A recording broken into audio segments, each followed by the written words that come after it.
মাল না দিলে বা মালের এই সাপ্লাই চেনটা বন্ধ হয়ে গেলে ক্ষমতা হারাবেন বলে মালের সাপ্লাই চেনটা যাতে বজায় থাকে আপনারা প্রচার করে যান মালের তারিখ পর্যন্ত আপনারা প্রচার করে যান 21 তারিখ পর্যন্ত ওটা কি পান করবে সন্ধ্যাবেলা আবার আমি বলবো মালটা কি পান করেন মানুষ শেষ কথা বলে মালটা কি মালটা গোনার মাল মানুষ পার্থবাদর বান্ধবীর ঘাটের তলায় পাওয়া গেছিল মমতা বন্দ্যোপাধ্যায় ক্ষমতা হারাবেন বলে কি এখন দলের নিচুতলার নেতাকর্মীরা মালের লোভ দেখাচ্ছেন এবং মালের লোভ না থাকলে ক্ষমতা থাকবে না মমতা বন্দ্যোপাধ্যায়ের হাতে প্রশ্ন থাকছে বলুন তুমি অন্তত মালে 30 সেকেন্ড না আমি আমার পরিচিত বেশ কিছু লোক আছে যারা তৃণমূল করে তার মধ্যে অধ্যাপক আছেন আইনজীবী আছেন ছোটখাটো ব্যবসাদার আছে স্কুল শিক্ষক আছে তারা কিন্তু জিনিসটা তারা ভালোবেসেই করে মমতা ব্যানার্জি তাদের মুখে আমি শুনেছি তারা কোনো ভালোবেসেই করে সে ভুল হোক ঠিক আছে সে তার আদর্শে ঠিক আছে এটা সকলেই যে মাল পায় তা নয় কিন্তু একটা জিনিস কি রেজ্জাককে মেরেছে কে সিপিএম কংগ্রেস বা বিজেপি তো মারেনি এখন মেরেছে তো নিজের লোক আর এই যে মিছিল আনতে হবে সে টাকাটা তো যেটা বিমল শঙ্করবাবু বলে সাধারণ লোকের থেকে তুলবে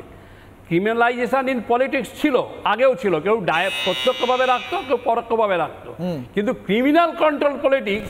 এইটা হচ্ছে রিফর্ম হয়েছে এটা হয়েছে অরিত্র 30 সেকেন্ড সময় দিচ্ছি তৃণমূলে কি মালি ভিত্তি কোট অ্যান্ড কোট মালি ভিত্তি মালি ভবিষ্যৎ মালি বর্তমান মালের ওপরেই ক্ষমতা কোট অ্যান্ড কোট মাল বলো দেখুন তার দলের ভেতরে সে কিভাবে লোক আনবে কোন ইনসেন্টিভ দেবে সেটা আমার কনসার্ন না আমার কনসার্ন হচ্ছে যদি মালটা যদি হয় পাবলিকের মাল তাহলে আমাদেরকে ইন্টারভেন করতে হবে দলের অভ্যন্তরে কি হচ্ছে সেটা আমাদের দেখার দরকার নেই কিন্তু এই মালের অর্থ যদি টাকা হয়ে থাকে বা অন্য কোনো ইনসেন্টিভ হয়ে থাকে পরিকাঠামো হয়ে থাকে সেটার মধ্যে যদি পশ্চিমবঙ্গবাসীর স্বার্থ জড়িয়ে থাকে এবং আমাদেরকে যদি তার জন্য সাফার করতে হয় তাহলে আমাদেরকে প্রশ্ন করতে হবে এবং আমি আবারও শেষ 5 সেকেন্ড এটা বলেই শেষ করব যে এখন এই মুহূর্তে আপনাদের দলটা সম্পূর্ণভাবে টাকা দ্বারাই তৈরি টাকার ওপরেই ভিত্তি টাকার ওপরেই ভবিষ্যৎ এখান থেকে আমি সোশ্যাল মিডিয়ায় মানুষকে প্রশ্ন করেছিলাম এক সেকেন্ড হ্যাঁ আমি সোশ্যাল মিডিয়ায় মানুষকে প্রশ্ন করেছিলাম দল টেকাতে মমতার ভরসা কি কোট অ্যান্ড কোট ঘুষ প্রশ্ন করছি সাধারণ মানুষ কি বলছেন দেখবো মালের কথা হচ্ছে টাকার কথা হচ্ছে সরকারি পরিষেবা টাকা পয়সা ঘুষ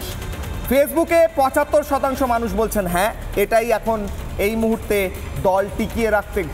ঘুষটাই হচ্ছে ভিত্তি তৃণমূলে 15% বলছেন না পরেরটা 25% বলছেন না পরের এক্স হ্যান্ডেলের পোল দেখবো কত শতাংশ মানুষ কি বলছেন হ্যাঁ বলছেন 100% মানুষ না বলছেন 0% একটাও ভোট নায় পড়েনি এক্স হ্যান্ডেল ইউটিউব দেখবো 97% বলছেন হ্যাঁ না বলছেন 3% মানুষ যে দল টেকাতে সত্যি ঘুষ আর মাল কোট অ্যান্ড কোট ভরসা তৃণমূলের এই প্রশ্ন রেখে আজকে আমার শেষ করতে হচ্ছে একটি দল একটি রাজ্য চালায় আমার রাজ্য আমরা যে রাজ্যে থাকি আপনি আমি আমরা সবাই সেই রাজ্যের সেই দল তাদের ভিত্তি হচ্ছে মাল কোট অ্যান্ড কোট তাদের নেতার ভাষায় কোন মাল জানি না টাকা পয়সার কথাই হয়তো বলছেন কারণ সরকারি পরিষেবাও বলছেন তো সেই যে মালের কথা বলছেন তৃণমূল নেতা এমএলএকে পাশে বসিয়ে সেই মাল দিয়েই যদি গোটা দল চলে সেই মালটা তো বা টাকা পয়সাটা তো আমার আপনার পকেট থেকেই যাচ্ছে আমার টাকার পকেট দিয়ে আমার আপনার টাকা দিয়ে একটি দল চলছে একটি সরকার চলছে এবং সেই সরকার এবং দলের মধ্যে থাকা গুন্ডারাও চলছে এবং একে অপরকে মারছে এই সিস্টেম চলবে তো চলতে পারে তো প্রশ্ন রেখে শেষ করলাম অনেক ধন্যবাদ নানা ধরনের কন্টেন্ট দেখার জন্য লাইক করুন শেয়ার করুন আমাদের ফেসবুক পেজ সাবস্ক্রাইব করুন আমাদের ইউটিউব চ্যানেল পাশাপাশি অন্যান্য ব্রেকিং নিউজের জন্য অবশ্যই চোখ রাখুন রিপাবলিক বাংলায়।